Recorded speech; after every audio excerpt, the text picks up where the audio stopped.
She is sitting in a network executive's office in Los Angeles. It's 2015. She has just been told, in so many words, that Bollywood stars don't work in America, that audiences won't connect, that this is not how it's done. She has already won a beauty pageant on the other side of the planet. She has already starred in over 50 films. She is, by any measure, one of the biggest names in the largest film industry on earth. And here in this room, she is a nobody. A gamble. A risk nobody wants to co-sign. She takes the risk anyway. This is not a story about luck. This is not one of those "she was born gifted" stories that make the rest of us feel worse about our own stalled dreams. This is a story about a girl from a small Indian town who kept choosing to bet on herself over and over, every single time the room told her not to. And what that choice actually cost her, and what it eventually built. Because here's the truth, nobody puts in the highlight reel. Before there was a Golden Globe nomination, before there was a lead role on American network television, before Priyanka Chopra Jonas became a name recognized on 4 continents, there was a teenage girl standing in front of a mirror in Bareilly, being told her nose was wrong for the camera. There was a family that moved constantly because her father was an army doctor, which meant she went to 5 different schools before she was even a teenager. There was a girl who was sent to live with relatives in Massachusetts as a teenager, who experienced racism in an American high school so sharp that she came home and told her mother she wanted to leave. Lieutenant, that's it for a second. The woman who would one day become the first South Asian actress to headline a network drama in the United States, first left America as a teenager because it made her feel unwanted. That's not the version of the story people usually tell, but it's the true one. And it matters, because it's the first proof of something we are going to see again and again in her life. Circumstances do not get to write the ending. Only she gets to do that. So let's go back further. Let's go to where this really begins. She was born in Jamshedpur, a steel town, to 2 doctors in the Indian Army. Discipline wasn't a suggestion in her house. It was the air she breathed. Her parents moved postings constantly, which meant young Priyanka never got to plant roots in one city, one school, one friend group. She had to learn, early, how to walk into rooms where she knew nobody and figure out how to belong. That skill, the ability to walk into an unfamiliar room and hold her own, would end up being maybe the single most useful skill of her entire career. But nobody hands you a trophy for that when you're 12 years old. It just feels like being the new kid. Again, after the difficult stretch in America, she came back to India, and almost on a whim, at her cousin's encouragement, she entered a beauty pageant. Not because she had spent her whole life dreaming of a crown. She has spoken about how unplanned it all was. She went in as Miss India. And in the year 2000, she won Miss World. Here's the part people skip past. Winning a global pageant sounds like the finish line. It's actually the starting gun. Because now she's 19 years old, thrust into an industry that will spend the next several years deciding, in public, whether she is good enough, pretty enough, talented enough, thin enough, fair enough to belong. She made her film debut in 2002. Her first few years in Bollywood were not a straight line up. She had flops, real ones, films that came and went without making a dent. In an industry obsessed with box office numbers, that kind of early stretch can quietly end a career before it starts. She was compared constantly to other actresses. She underwent rhinoplasty in the mid-2000s. For a genuine medical issue, a deviated septum that was affecting her breathing. But the tabloids didn't report it that way. They tore into her looks, speculated about vanity, treated her body like public property to comment on. Imagine being 22 years old and opening a magazine to read strangers, debating your face, like it's a product that failed quality control. This is the hidden struggle nobody puts in the trailer. Every industry has a version of this. The quiet, grinding years where the world hasn't decided you're a star yet. So it feels free to tell you exactly what's wrong with you. Most people don't survive that phase with their confidence intact. A lot of talented people quit right there, in the years between promising newcomer and undeniable success. Because that middle stretch is brutal and lonely, and nobody claps for you while you're in it. She didn't quit. She kept working. And in 2008, something shifted. She took on a film called Fashion, playing a model who claws her way up the fashion industry only to hit a devastating fall from grace before finding her way back. It's almost too on the nose. Looking back, a story about public rise and public collapse, played by a woman who had lived a version of exactly that in real life. The role required her to go somewhere darker and more vulnerable than the glossy image she'd been boxed into. She committed to it completely. And it worked. Fashion won her the National Film Award for Best Actress, one of the highest honors in Indian cinema. That single film became her turning point. Not because one award fixes everything. It doesn't, but because it proved something to the industry. And more importantly, it proved something to her. She wasn't just a pretty face who'd won a pageant and stumbled into movies. She could act. She could carry a film on range, not just glamour. From there, the hits started stacking. Dostana, Bafi, where she played a woman with autisms and earned some of the best reviews of her career. Mary Kom, where she transformed physically to play a real-life Olympic boxer. By the early 2010 seconds, she wasn't just successful. She was one of the highest paid and most respected actresses working in Indian cinema. And here is the principle worth taking from this whole first act of her life. The years where nobody believes in you yet are not wasted years. They are the years where you build the thing that eventually makes belief unnecessary proof. She didn't argue with the tabloids. She didn't win the argument about her nose or her worth in interviews. She won it on screen, role after role, until the results were too loud to ignore. If you're in that stretch right now, the stretch where people haven't decided you're worth backing yet, that's not the end of your story. That's the training montage. Keep working through it.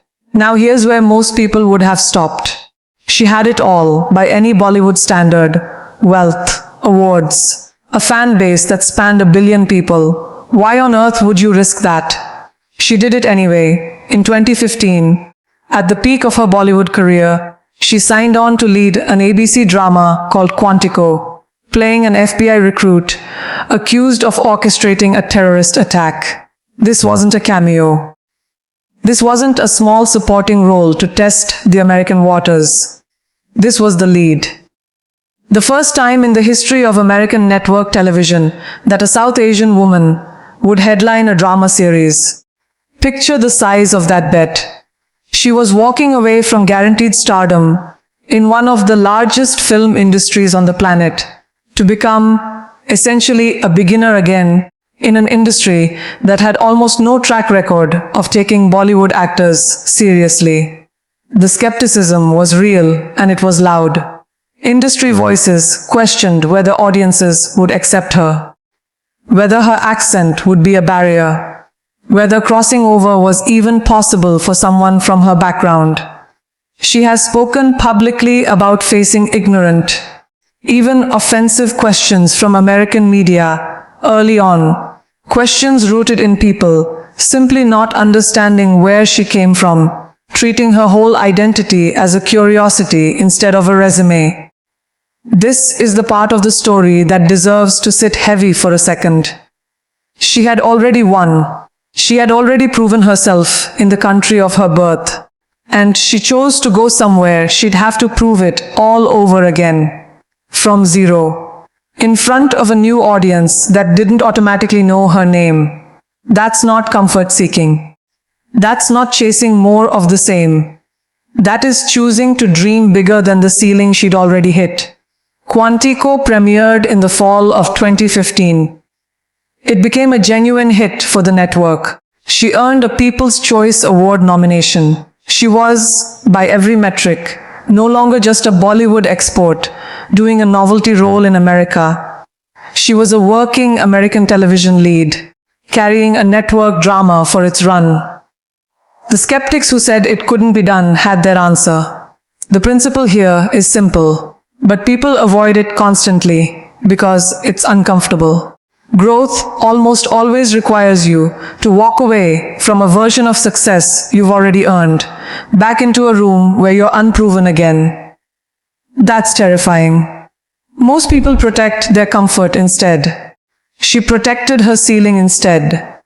She kept refusing to let a previous win be the final word on how big her story could get. And she didn't stop there. Because the true test of a turning point isn't one good decision. It's whether you keep making that same brave choice again and again once it's no longer the biggest headline in the room. After Quantico, she stepped into major Hollywood films. Baywatch in 2017, alongside Dwayne Johnson, and Isn't It Romantic in 2019. These weren't guaranteed successes either. Crossover actors before her had tried Hollywood and quietly faded back home when the industry didn't fully embrace them. She kept building instead of retreating. But maybe the more important shift, the one that says the most about who she actually is underneath the fame, happened behind the camera. In 2015, the same year she took the Quantico leap, she founded a production company called Purple Pebble Pictures, not just to make more films for herself to star in, but to back stories and languages that mainstream Bollywood usually ignores. Her company produced a Marathi language film called Ventilator, which went on to win the National Film Award for Best Feature Film. Think about what that says.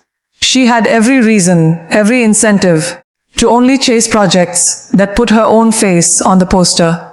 Instead, she used her leverage to open doors for other filmmakers, other languages, other stories that the industry had decided weren't commercial enough to matter.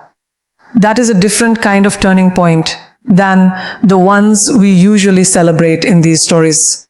It's not, she got the part. It's, she started making sure other people could get their parts too. Somewhere in the climb, her definition of winning expanded. It stopped being only about her own name in lights. You see that same instinct show up again with her work as a UNICEF Goodwill Ambassador, a role she has held since 2006. Later becoming a Global Goodwill Ambassador in 2016, using the platform she had fought so hard to build to advocate for children's health and education around the world. And it shows up again in 2021, when she executive produced and starred in The White Tiger, a Netflix film that received an Academy Award nomination for its screenplay. That same year, she published her memoir, Unfinished, laying out the messier, harder parts of the journey we've just walked through, in her own words, on her own terms. Here's the principle from this stage of the story. Real ambition, the kind that lasts, eventually stops being just about how far you climb. It becomes about how wide you build the ladder behind you. She didn't just crash through ceilings for herself.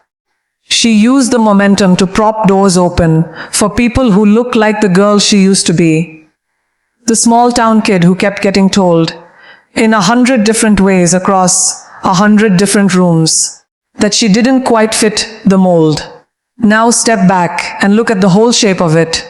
A girl who changed schools 5 times before she was a teenager because her family moved for her parents' army postings. A teenager who fled a foreign country because it made her feel small and unwanted, and had to build the courage, years later, to walk back into that same country as a leading woman, not a scared outsider.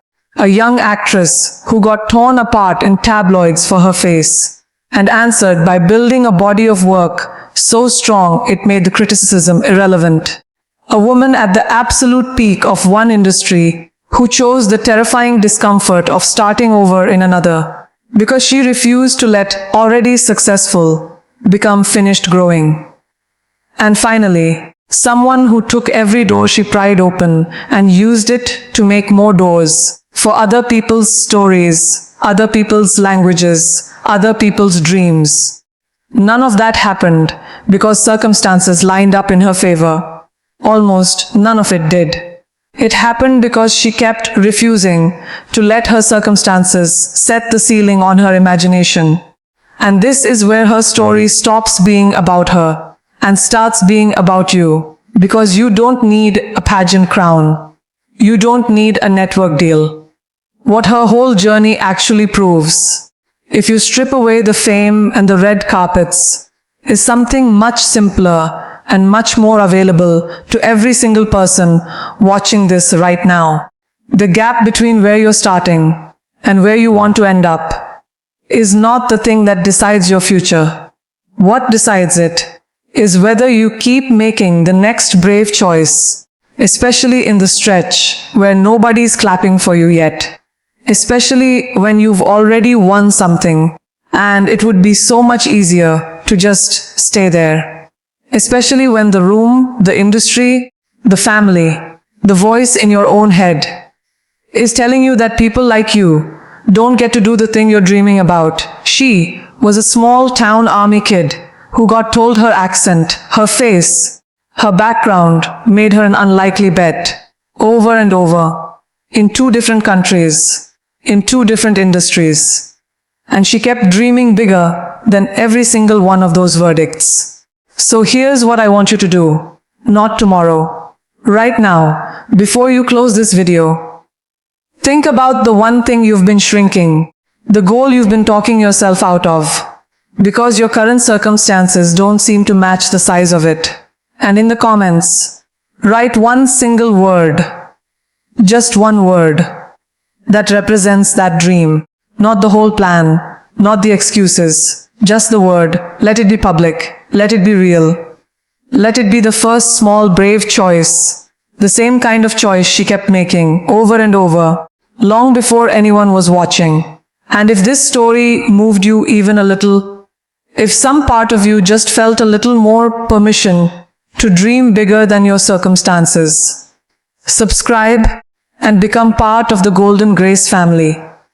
Because every single person in this family is here for the same reason.